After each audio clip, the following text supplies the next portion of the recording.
Hello students, welcome to my YouTube channel JD chemistry classes. आज ये some basic concept of chemistry जो chapter चल रहा था उसका लेक्चर 4 है। और आज के लेक्चर में आपको सार्थक अंक यानी सिग्निफिकेंट फिगर्स या कह सकते हो सिग्निफिकेंट डिजिट्स के बारे में बताऊंगा। सार्थक अंक की डेफिनेशन क्या होती है, सार्थक अंक के निकालने के नियम क्या होते हैं, ठीक है। फिर जो हम एडिशन, सब्ट्रैक्शन, डिवाइडेशन, मल्टीप्लिकेशन करते हैं तो उनमें जो आंसर आता है उसमें सार्थक अंक कैसे निकालते हैं, ये सारे नियम आज मैं आपको बताऊंगा एग्जाम्पल के साथ।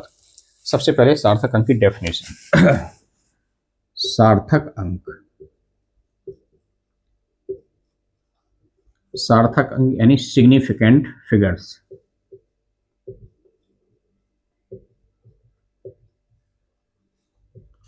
फिगर डिजिट्स भी बोल सकते हो, नाम से पता चल रहा सार्थक मीन्स सही, उचित, राइट। तो कोई भी राशि हो, राशियाँ मैं इसके पहले आपको पढ़ा चुका हूँ। भौतिक राशियों के टाइप्स थे। भौतिक राशियाँ थी आपकी फंडामेंटल क्वांटिटीज़ थी, इसके बाद डेराइव्ड क्वांटिटीज़ थी, और कौन सी थी, सप्लीमेंट्री क्वांटिटीज़। कोई भी राशि हो, उस राशि की वैल्यू जब निकालते हैं तो कुछ ना कुछ उसकी वैल्यू आती है, उसका अंकित मान आता है। वो पॉइंट्स में भी हो सकता है और एक पूरी संख्या भी हो सकती है। तो उस पूरी संख्या में उस राशि की वैल्यू यथार्थतापूर्वक सही सही कितने अंकों से प्रदर्शित होती है, वही उसके सार्थक अंक होते हैं। सारे अंक सार्थक अंक नहीं होते हैं। किसी भी राशि के मान को यथार्थतापूर्वक बताने वाले अंकों को ही सार्थक अंक कहते हैं। ये तो डेफिनेशन हो गई, ठीक है ना। एक बार फिर से सुन लीजिए। सार्थक अंक यानी सिग्निफिकेंट फिगर्स क्या होते हैं, वो डिजिट्स या वो नंबर होते हैं जो किसी भी क्वांटिटी की एग्जैक्ट वैल्यू बताते हैं। उन्हें हम क्या कहते हैं, सिग्निफिकेंट फिगर्स कहते हैं। ये तो इसकी डेफिनेशन हो गई। अब सिग्निफिकेंट फिगर्स के निकालने के रूल्स क्या क्या हैं, कौन कौन से ऐसे नियम हैं जो कि सिग्निफिकेंट फिगर को निकाल सकते हैं। इसमें देखिए क्या क्या नियम है। सबसे पहले तो जो पहला नियम सिग्निफिकेंट फिगर निकालने का है कि आप पहले सबसे पहले शून्य और अशून्य अंक तो जानते ही होंगे। 1 2 3 4 5 6 7 8 9 ये सब हैं अशून्य संख्याएं। शून्य को छोड़कर जो अशून्य अंक या अशून्य संख्या है, ठीक है। और 0 ये तो शून्य अंक हो गया, शून्य अंक। तो कभी भी किसी भी संख्या में जितने भी अशून्य अंक हों वो सभी सार्थक अंक होते हैं। किसी भी संख्या में कोई भी वैल्यू दी गई हो और उसमें जितने भी अशून्य अंक हों, 1 2 3 4 5 6 7 8 9 0 को छोड़ के, वो सभी क्या होंगे, सार्थक अंक होंगे। चाहे वो किसमें हो, चाहे तो वो पॉइंट के पहले हो या पॉइंट के बाद हो। तो पहला नियम तो यही हो गया, सभी अशून्य अंक सार्थक अंक होते हैं, ठीक है। पहला क्या हुआ, सभी अशून्य अंक सार्थक अंक होते हैं।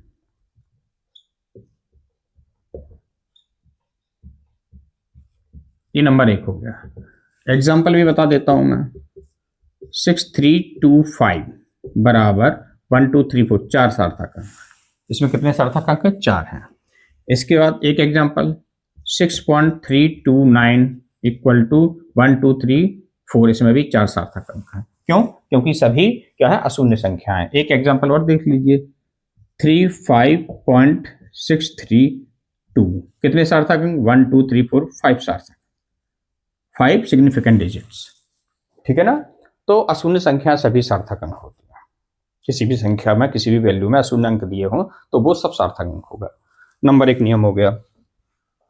दूसरा नियम सार्थक अंक निकालने का क्या है, दो अशून्य अंक हो और उनके बीच में जितने भी 0 हो, शून्य हो, वो सब सार्थक अंक होते हैं। 2 अशून्य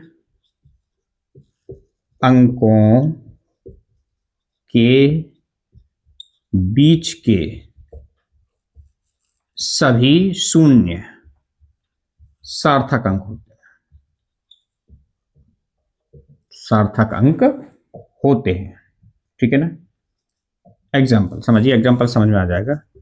एग्जाम्पल है 6005, इसमें 2 अशून्य अंक हैं। देखिए 6 और 5, उसके बीच में कितने 0 हैं, 2 0 हैं। चूंकि दोनों जो 0 हैं वो कहाँ है, 2 अशून्य अंक के बीच में है। अशून्य अंक मैं बता चुका हूँ, शून्य को छोड़कर जो अंक होते हैं। तो इसमें सारे शून्य भी सार्थक अंक में गिने जाएंगे, यानी इसमें सिग्निफिकेंस की नंबर्स कितनी होगी 1 2 3 4। इसी तरह देखिए 5.0009, इसमें सिग्निफिकेंट फिगर पूछे जाएं तो इसमें चूंकि ये क्या बोलते हैं जितने भी जीरो हैं उसके आगे पीछे अशून्य अंक है तो उनको ये सब जीरो को सार्थक अंक में गिना जाएगा। 1 2 3 4 5 सार्थक। दो नियम आपको समझ में आए होंगे। एक तो अशून्य संख्या वाला है, अशून्य अंक सब सार्थक अंक होते हैं, और दो अशून्य अंक के बीच में जितने जीरो होते हैं वो भी सार्थक अंक होते हैं। रूल नंबर 3, तीसरा नियम है, अगर दशमलव नहीं है संख्या में दशमलव नहीं है तो अशून्य अंक के दाईं ओर के शून्य सार्थक अंक नहीं होते हैं। लिख देता हूं, दशमलव ना होने पर अशून्य अंक के बाईं या दाईं ओर, दोनों ही तरफ, बाईं या दाईं ओर के शून्य सार्थक अंक नहीं होते। नहीं, ठीक है ना? क्या कि अगर कोई संख्या दी है और उसमें अशून्य अंक के राइट साइड में जीरो है, कितने भी जीरो हो वो सार्थक अंक नहीं होंगे, लेफ्ट में हो वो भी सार्थक अंक नहीं होंगे। कैसे? इसका एग्जांपल देखिए, इसका एग्जांपल है 60,000। इसमें अशून्य अंक है, अशून्य अंक के कौन सा राइट साइड के जीरो है 1 2 3 4, इसमें सार्थक अंक एक ही माना जाएगा, ये सार्थक अंक नहीं है, एक सार्थक। अशून्य अंक के राइट साइड में कितने भी जीरो हो सार्थक अंक में नहीं गिने जाएंगे। 35900, कितने सार्थक अंक 1 2 3, इस शून्य को सार्थक अंक में नहीं गिनेंगे, 3 सार्थक। अगर कोई संख्या ऐसे लिख दे कोई 00953, तो इसमें कहीं भी दशमलव नहीं है, ये तभी नियम लगेगा जब पॉइंट ना हो, दशमलव ना हो। तो ये लेफ्ट साइड में जीरो लिखे हैं, संख्या अशून्य संख्या के लेफ्ट साइड में बाईं ओर जीरो है, कोई वैल्यू नहीं इनकी, सार्थक अंक कितने होंगे 1 2 3। ये समझ में आया 3 नियम। पहला अशून्य अंक सब सार्थक अंक होते हैं, दो अशून्य अंक के जीरो जितने होंगे वो सार्थक अंक हो, और अगर संख्या में दशमलव नहीं है तो फिर अशून्य अंक के चाहे लेफ्ट में हो चाहे राइट में कितने भी जीरो हो वो सार्थक अंक नहीं होंगे। नेक्स्ट नियम है नियम नंबर 4, दशमलव के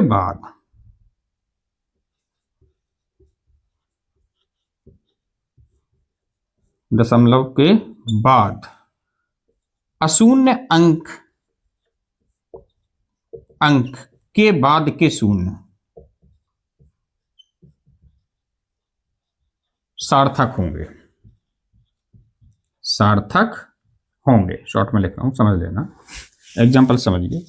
अगर किसी संख्या में दशमलव लगा है, दशमलव अगर लगा है उसमें, तो फिर दशमलव के बाद क्या है, कोई अशून्य अंक है और फिर शून्य है, तो समझ लीजिए वो जो शून्य है वो दाईं ओर हो तो वो क्या होंगे, सार्थक अंक होंगे। एग्जाम्पल समझिए, इसका एग्जाम्पल क्या है 0.5900। अब अगर ये ऐसे देखिए, ये छिपा लीजिए 0 पॉइंट, अब ये 5900 है, इसमें अगर कोई आपसे पूछता सार्थक अंक कितने हैं तो इसमें 2 ही सार्थक अंक हम गिनते, क्योंकि मैंने बताया अगर संख्या में दशमलव नहीं है तो अशून्य अंकों के बाद के जो शून्य होते हैं वो सार्थक अंक नहीं होते हैं। लेकिन ये नियम यहां नहीं लगेगा, क्योंकि मैंने कहा अगर संख्या में दशमलव है, किसी संख्या में दशमलव है, दशमलव के बाद अशून्य अंक है, फिर उसके बाद जितने भी जीरो होंगे वो सार्थक अंक होंगे। तो इसमें सार्थक अंक कितने हो गए 1 2 3 4। पहला वाला जीरो नहीं गिना जाएगा क्योंकि उसके पहले कोई अशून्य अंक नहीं है। इसी तरह और एग्जाम्पल देखिए 0.069000, इसमें सार्थक अंक, अब इसमें दशमलव है लेकिन दशमलव के बाद का ये जीरो नहीं गिना जाएगा। क्यों नहीं गिना जाएगा? क्योंकि इसके पहले कोई अशून्य अंक नहीं है। अशून्य अंक कहां से स्टार्ट हुआ 6 6 9, दो अशून्य अंक है, अब इसके बाद के जीरो चूंकि दशमलव के बाद है वो सार्थक अंक होंगे 1 2 3 4 5, 5 सार्थक। इसी तरह का एक एग्जाम्पल और देखिए 6.00300। अब इसमें सार्थक अंक कोई पूछे तो इसमें देखिए अशून्य अंक आ गया, तो अब इसके बाद जितने भी शून्य होंगे वो सार्थक अंक होंगे। तो 1 2 3 4 5 6, इसमें 6 सार्थक। समझ में आया? तो ये नियम होगा कितने 4। अब क्योंकि जगह नहीं है मैं ऊपर ही लिख देता हूं, नियम नंबर 5 जो होगा यहाँ पर मैं लिख देता हूँ, 5वां यहाँ भी मैं लिख सकता हूँ, ठीक है, देख रहा हो शायद आपको, नियम नंबर 5। ये तो इस तरह से हो गया। 10 की पावर में जितने भी अंक होते हैं उनको सार्थक अंक में नहीं गिनते हैं। कोई संख्या लिखी हुई है और 10 की पावर में उसमें कुछ संख्या लिखी है, उसे आपको सार्थक अंक में नहीं गिनना है। फॉर एग्जाम्पल 10 की घात के अंकों को सार्थक अंक में नहीं गिनते, नहीं गिनते। ओके, कैसे? एक संख्या है, एग्जाम्पल देखिए, 2 इंटू 10⁴ ये संख्या है। अब इसमें जो संख्या दी हुई है पूर्ण संख्या वही सार्थक अंक होगी। 10⁴ हो, 5 हो, प्लस में हो, माइनस में हो, कुछ भी हो, कोई लेना देना नहीं। सार्थक अंक बराबर 2, सॉरी सार्थक अंक 2 है, यानी 1 है, एक ही अंक है। अब ऐसे ही 6.023 इंटू 10⁻⁻19, 10 चाहे प्लस में हो चाहे माइनस में हो, चाहे 1 हो चाहे 50 हो, कितनी भी हो, इसको सार्थक अंक पे नहीं गिनेंगे। बाकी वो पहले के नियम लगाइए, अशून्य अंक और शून्य दशमलव है तो 0 को सार्थक अंक में गिनेंगे। 1 2 3 4, टोटल सार्थक अंक कितने होगा? 4। आई थिंक आपको समझ में आया होगा सार्थक अंक यानी सिग्निफिकेंट फिगर क्या होते हैं। किसी भी राशि के मान को यथार्थता पूर्वक बताने वाले ही अंकों को हम सार्थक अंक कहते हैं। इनको निकालने के नियम क्या हैं? 5 मैंने नियम बताए हैं, लगभग सभी नियम हो गए, एक आध देखते हैं भूलते हैं तो बताते हैं अभी। कि एक तो सभी अशून्य अंक सार्थक अंक होते हैं, दूसरा शून्य की बात आती है 0 की, उनमें ज़्यादा कन्फ्यूजन होता है स्टूडेंट्स को। तो जब दो अशून्य अंक के बीच में जितने शून्य होंगे वो सब सार्थक अंक होंगे। इस तरह से दो अशून्य अंक के बीच में जितने शून्य आएंगे वो क्या होंगे? सार्थक अंक होंगे। तीसरा क्या होता है, कोई भी अशून्य अंक के राइट साइड में अगर दशमलव नहीं है तब की बात है। अगर संख्या में दशमलव नहीं है तो कोई भी अशून्य संख्या के चाहे लेफ्ट में, ये लेफ्ट में है, चाहे राइट में, जितने भी 0 हों वो सार्थक अंक नहीं होंगे। लेकिन अगर दशमलव वाली संख्या है तो दशमलव वाली संख्या में अशून्य अंक के बाद कितने भी 0 आ जाए राइट साइड में, लेफ्ट में, राइट साइड में जितने भी 0 आ जाए वो सारे सार्थक अंकों में गिने जाएंगे। तो 0.5900 ये सब क्या? 1 2 3 4 चारों क्या है इसमें? सार्थक अंक है। इसके बाद एक नियम क्या है कि 10 की घात के रूप में अगर कोई संख्या है तो उसमें जो मेन संख्या होगी साथ में जो रहती है पूर्ण संख्या, उसी में सार्थक अंक गिने जाते हैं। 10 की घात के अंकों को सार्थक अंक में नहीं गिना जाता है। समझ में आया? तो ये थे आपके सार्थक अंक निकालने के नियम। अब इसके बाद आता है कि सार्थक अंक का जोड़, गुणा, भाग और घटाना जब करते हैं तो आंसर जो आता है उसमें सार्थक अंक कैसे निकालते हैं। ठीक है ना, इसको मैं और समझा देता हूं आपको। सार्थक अंकों का एडिशन, सब्ट्रैक्शन, मल्टीप्लिकेशन एंड डिवाइडेशन। तो मैंने आपको सार्थक अंक बता दिए और सार्थक अंक के निकालने के नियम भी बताए। अब मैं आपको सार्थक अंक का जोड़ और घटाना, गुणा और भाग बताऊंगा। सबसे पहले जोड़, घटाना, एडिशन और सब्ट्रैक्शन, ठीक है ना। तो जोड़ घटाना में सार्थक अंक कैसे निकालते हैं? देखिए क्या होता है, जोड़ घटाना में क्या नियम लगता है। जैसे 6.325 में 4.13 जोड़ना है, तो जो जोड़ घटाना में, सार्थक अंक में जोड़ घटाना में जो नियम है वो ये लगता है, जिन संख्याओं का जोड़ या घटाना किया जा रहा है उनमें दशमलव के बाद जिस संख्या में कम सार्थक अंक होंगे उतने ही आपके आंसर में भी दशमलव के बाद सार्थक अंक लिए जाएंगे। ठीक है ना। जैसे दशमलव के बाद, सुनिए, दशमलव के पहले के अंक नहीं गिने जाएंगे। इसमें सार्थक अंक है 3, इसमें सार्थक अंक है 2, तो आपका जो आंसर आएगा जोड़ करने के बाद उसमें भी पॉइंट के बाद कितने सार्थक अंक होने चाहिए? 2 ही सार्थक अंक होने चाहिए। इनको ऐड करके देखें, 5 325 314.64 10।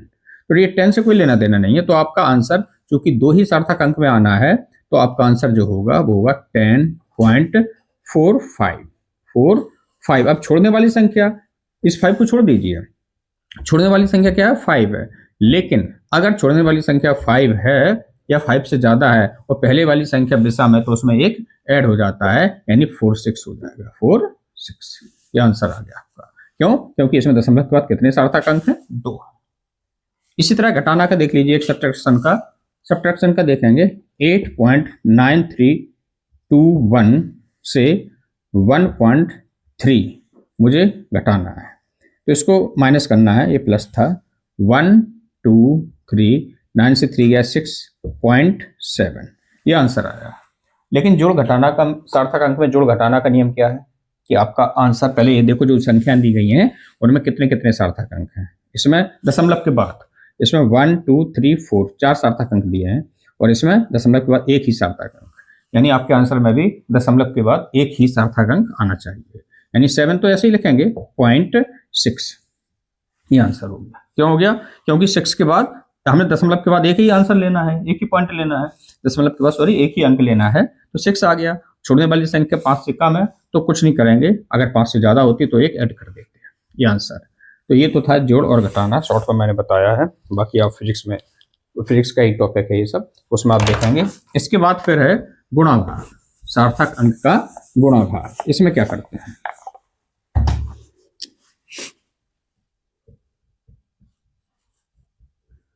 जब सब्ट्रैक्शन, मल्टीप्लिकेशन एंड डिवाइडेशन करते हैं तो वहां पर अलग नियम लगता है। वहां क्या होता है, जिन संख्याओं का आप गुणा भाग कर रहे हैं वहां पर उस संख्या को देखो जिसमें सबसे कम सार्थक अंक है, और इसमें आपको दशमलव के पहले की भी संख्या लेनी है और बाद की भी लेनी है। लेकिन जोड़ घटाना में आपको केवल दशमलव के बाद के सार्थक अंक गिनने हैं। फिर क्या होगा कि जब आपका आंसर आएगा तो आपके आंसर में उतने ही सार्थक अंक आना चाहिए जिस संख्या में सबसे कम सार्थक अंक हो। ये होगा इसका आंसर। कैसे? 1.20 का मल्टीप्लाई करते हैं 3.1 में। ओके, ये मल्टीप्लाई करेंगे, मल्टीप्लाई करेंगे कितना आएगा 0, 12 1 12 की 2 आंसर ले, 12 3 36 और 1 37, 2 डिजिट 1 2 3 डिजिट के बाद पॉइंट है। इसमें सार्थक अंक है 3 और इसमें सार्थक अंक है 2, तो इसमें सब गिने जाएंगे, पॉइंट के पहले का भी और बाद का भी, गुणा भाग में। तो आपके आंसर में भी कितना सार्थक अंक होना चाहिए? 2 सार्थक अंक होना चाहिए, यानी आपका आंसर आ गया 3.7। 20 को छोड़ दो, छोड़ने वाली संख्या 5 से कम है, इसलिए 7 को कोई टच नहीं करेगा, जैसा का तैसा लिख देंगे। ये गुणा में हो गया। एक और समझ लीजिए, 6.03 इंटू 1.32, इनका मल्टीप्लाई करते हैं। जब इनका मल्टीप्लाई करेंगे 2 3 6, 2 6 18 आएगा। फिर इसका 3 का करेंगे, 3 3 का 9, 0 3 6 18 आएगा। फिर इसका करेंगे, सॉरी, फिर इसका करेंगे 1 का करेंगे तो यही आ जाएगा। कितना आएगा? 1 से करेंगे 3 0 3 0 6 आया। इन सबको ऐड करेंगे 6 9 8 3 11 1 8 9 10 6 7 8 8। कितने अंक बाद दशमलव है? 2 2 4 1 2 3 4। आपका आंसर जो आया 8.0196 आया। लेकिन ये मल्टीप्लाई के बाद आंसर आया, जो आपने जिन संख्याओं का मल्टीप्लिकेशन किया है उसमें इसमें कितने सार्थक अंक हैं? 3 हैं, और इसमें कितने हैं? दोनों ही में 3 हैं। तो आपके आंसर में भी कितने होने चाहिए? 3 ही सार्थक अंक होना चाहिए। 3 सार्थक अंक यहाँ ले लेंगे तो 8.01। अब छोड़ने वाली संख्या 9 से ज्यादा है। देखो छोड़ने वाली संख्या क्या है? 9 से ज्यादा है। तो क्या हो जाएगा, जब छोड़ने वाली संख्या 9 से ज्यादा हो तो इधर एक जुड़ जाएगा, यानी कितना हो जाएगा 8.02। 5 से ज्यादा है ना, छोड़ने वाली संख्या 9 है, सॉरी 5 से ज्यादा है, इसलिए पहले वाले अंक में एक जुड़ जाएगा। 3 सार्थक अंक है, क्योंकि आपके दी गई संख्याओं में भी कितने थे? 3 थे, इसलिए यहाँ भी 3 आए। यही रूल आपका लगता है डिवाइडेशन में, ठीक है ना। भाग में भी किसी भी संख्या का आप कोई भी भाग करेंगे तो जो आपका आंसर आएगा उसमें भी उतने ही सार्थक अंक होंगे जितने की दी गई संख्याओं में सबसे कम सार्थक अंक होंगे, ठीक है ना। तो ये था सार्थक अंक का जोड़, घटाना, गुणा और भाग। इसके बाद इस चैप्टर के लास्ट में जब न्यूमेरिकल लगवाऊंगा तब मैं उसमें डिटेल में आपको बताऊंगा कैसे सार्थक अंक और निकालते हैं। Thank you.